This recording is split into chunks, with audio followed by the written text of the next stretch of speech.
So today we're going to teach you guys how to stretch. But you may be wondering, why do I need you to teach me how to stretch? That seems pretty simple, doesn't it? I think so. Yeah, but most people have a love-hate relationship with stretching. Or they love it or they hate it, actually. Yeah. I think that's more common. Yeah. I love stretching. I used to hate it. I'm kind of converted now, I will say. But I really used to dislike it just because I thought it took too long and I would get bored and it hurt, and I didn't think it was that effective. So, but now that I know how to kind of like tune in and actually be aware of the length and tension, I actually like it. Yeah, so what we're going to do is, just like we explained in the trigger point video about finding the perfect pressure, I want you to find the perfect tension in your stretch. So usually this is the 1 to 10, 5 to 7 rule, and you're going to hear this in probably all of our videos, honestly, because it's the best template that we can give you for self-treating and for you to get the most out of it. Yeah. But honestly, you have to tune into your own body. You have to figure out what works for you. Mm-hmm. Before I start stretching us, do you want to mention muscle spindles and... Oh yeah, so real quick, just a little fun fact about our muscles and stretching since it pertains to it. So we all know that our muscles are made out of fibers, right? All these different fibers. So for every contractile fiber that there is in the muscle, there's also a muscle spindle right next to it. So a contractile fiber within the muscle, that's going to make the muscle, right?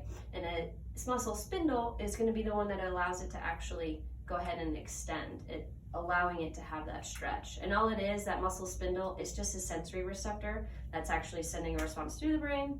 The brain sends a response back telling it to stretch. And the reason that we brought that up is because it helps you regulate the tension and stretch in the muscle. Mm-hmm. It's kind of protects you too from overstretching or from tearing muscle fibers. There's other things in there too. You got your Golgi tendon organs and stuff like that, but we don't need to get super in depth to it. Just know that you have contractile and you have like stretching. Yeah, fibers. and we may want to make a video on that later to give you guys a little bit more detail, but in mentioning that, that 5 to a 7, 1 to 10 pain tolerance that we were talking about is really important because you don't want your muscles to resist you while we're trying to do this. And that's why Bree said, like, it used to be boring and it used to be painful and she didn't really like it. And I think that's true for most people who really dislike stretching. Yeah. I think you either are trying to stretch too hard, too fast, and your muscle is resisting because it's protecting itself. Or you're not stretching enough. Or you're not stretching enough, and so it's not really helping. Yeah. Right? Yep. So we can do this in the chair. We're going to do this in the chair for the video purposes. You can do this in the floor if you would like, but let's stretch our hamstrings a little bit, okay? Yeah, let's do this. We can lean on one leg and reach out for our toe, or if you have enough balance and you want to try, go ahead and scoot to the edge of your seat and reach for both of your hamstrings. I'm going to do both of my hamstrings. Bree's going to do just one. Yep. Okay.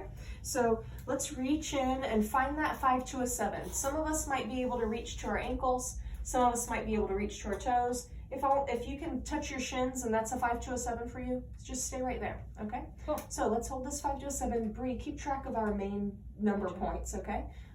Somewhere around 20 seconds, you're going to start to feel it release, okay? Let's see. Just settle in and really try and feel where that stretches. Find that 5 to a 7. 20. Okay, so it should start releasing around here. And if it did, let's go ahead and reach a little farther.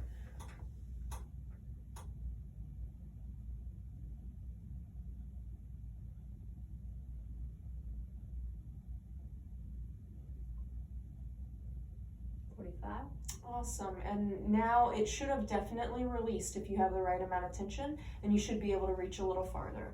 Some of us are going to be on our third stretch here for the last little bit. Don't fall out of your 60. chair. Okay, so in 60 seconds, we got through 3 stages of stretching. And one of the reasons why it takes a little while to stretch and it takes a little while to foam roll is because you're literally waiting on blood flow. Yep. Literally And waiting for that response too. waiting for that response from your central nervous system. So I hope this helped. Go ahead and check out our hamstring video, because we're going to do a full treatment with stretching and rolling, and I know for sure that you'll have a positive response if you do a full treatment with us. It's about a 15-minute video. It's not too long. You've got 15 minutes. Yep. Okay. And is there anything else you wanted to mention, or should we just let them go? That's it.